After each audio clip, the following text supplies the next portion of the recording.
मान लो इसमें हमारी सिविल सूट था, डिक्लेरेशन परमानेंट इंजंक्शन और कैंसिलेशन ऑफ रेवेन्यू एंट्रीज का, जिसके साथ हमने 1312 की एप्लीकेशन लगाई थी।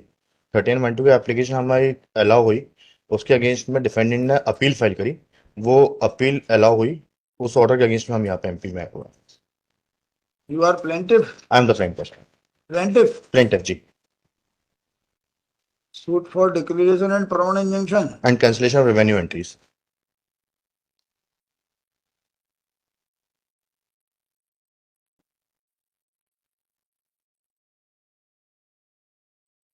ट्रायल कोर्ट ने इंजंक्शन आवेदन अलाउ किया। जी।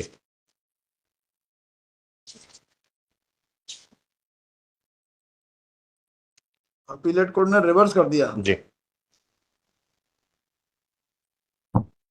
ट्रायल कोर्ट का इंजंक्शन ऑर्डर किस पेज पर है? Sir trial court injunction order है पेज नंबर 51 पे, एनेक्स P6।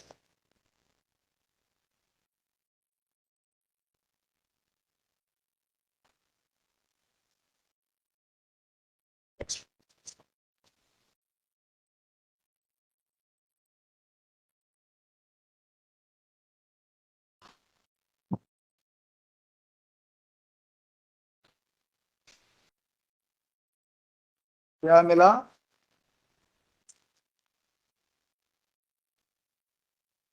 रिलेवेंट है पेज, उसका पेज नंबर 57, 58।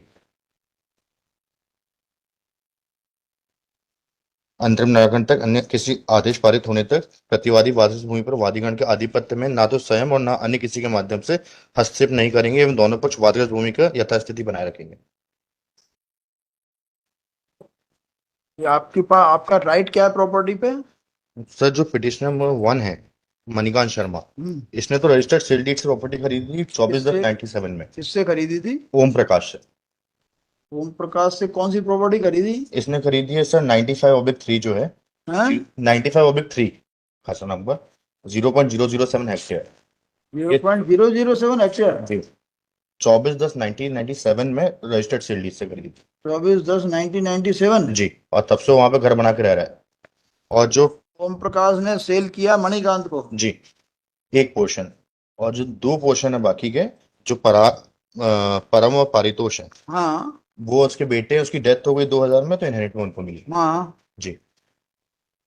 हाँ। किसको? ये तो मणिकांत को बेच दिया। मणिकांत एक हिस्सा मणि 0.007 और जी, और दो जो बेटे हैं रिस्पोंडेंट नंबर 2 और 3, उनको क्या बेचा? उनको बेचा नहीं, वो उसके बेटे हैं। अच्छा वो बेटे बेटे बेटे। इसने खरीदा केवल ये 0.007 हाँ। सेल डीड से। हाँ।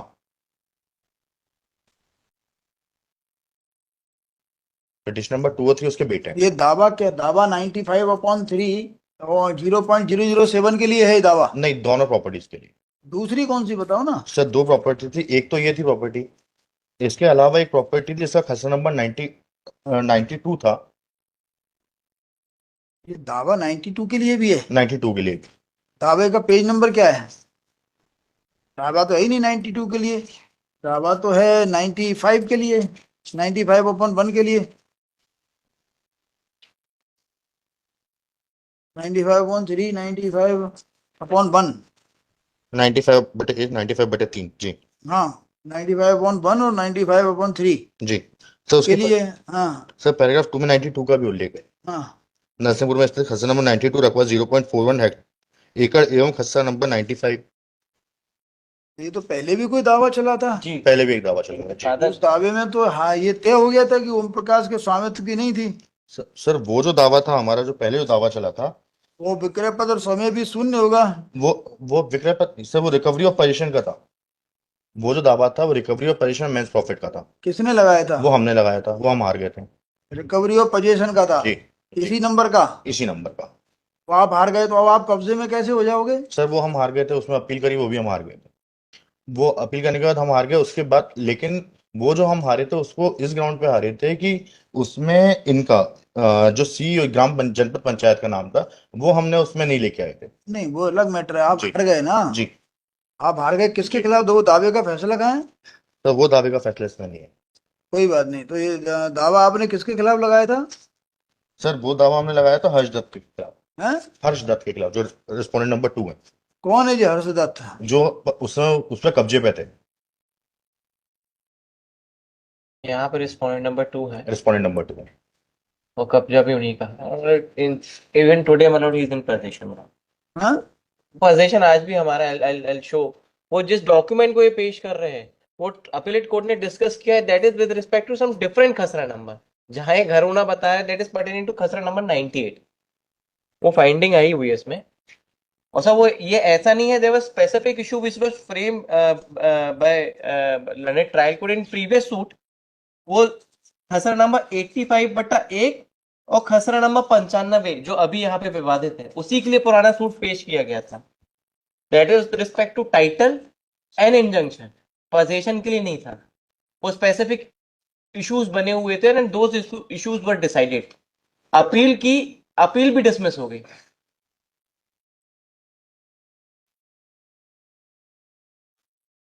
और अपीलेट कोर्ट का फैसला किस पेज पर है? Sir extra P1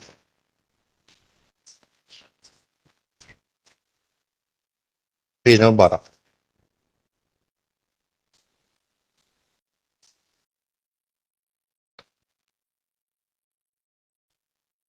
If once you were claiming possession in previous suit, how can you say that you are in possession?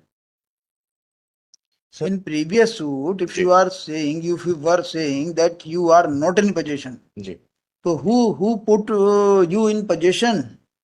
Who had put you in possession? Sir अब How you came in possession? I was not there in possession sir. हमने उसके लिए जो हैं? Real status है वो यही है जो रियल स्टेटस है वो यही है कि हमने पोजीशन का सूट फाइल किया था नीचे पहले, पहले तो हम हार दावे गए का थे। पोजेशन वापसी का ना, हाँ, पोजेशन वापसी का जब दावा आपने पहले लगाया और उसमें आप हार गए, हार गए थे जी। ना तो आप मालिक माने गए ना कब्जे में माने गए, जी तो अब आप कब्जे में कैसे आए? क्योंकि रेवेन्यू एंट्री जो है वो शुरू से हमारे नाम पे चली आ रही थी। तो रेवेन्यू एंट्री होने से कब्जे में वो एक्चुअल पोजीशन में माना जाता है आदमी को? नहीं नहीं तो अपीलेट कोर्ट का फैसला ठीक है, you pursue your remedy before the trial court, काहे के लिए नई नई फाइंडिंग लेते हो? इसमें कहीं आया है कि पहले आपने दावा कब्जे का लगाया था? जी आया सर। कहाँ पे है? ट्रायल कोर्ट के, अपीलेट कोर्ट के फैसले में? नहीं सर, ट्रायल कोर्ट की ट्रायल कोर्ट के ऑर्डर में कहाँ आया है सर। कि एक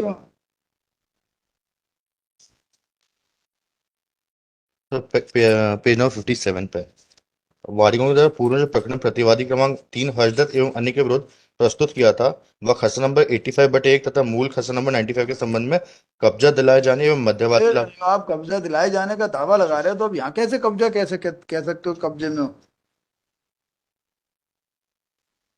because this, so you want to withdraw with liberty to pursue the remedy before the trial court.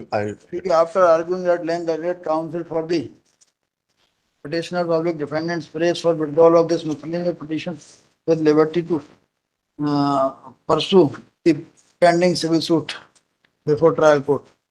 हाँ, फिर हम यहाँ पर रेस्पॉन्ड नंबर 2 रेस्पॉन्ड नंबर 2 के लिए लिख देना चौधरी साहब का पर नाम। 1 and 2 बोथ 1 and 2। के लिए hello they will be removed is accepted and decline interference in the input order. This miscellaneous petition is permitted to withdraw thereby dispose of the aforesaid liberty pending application. हाँ शुक्रिया।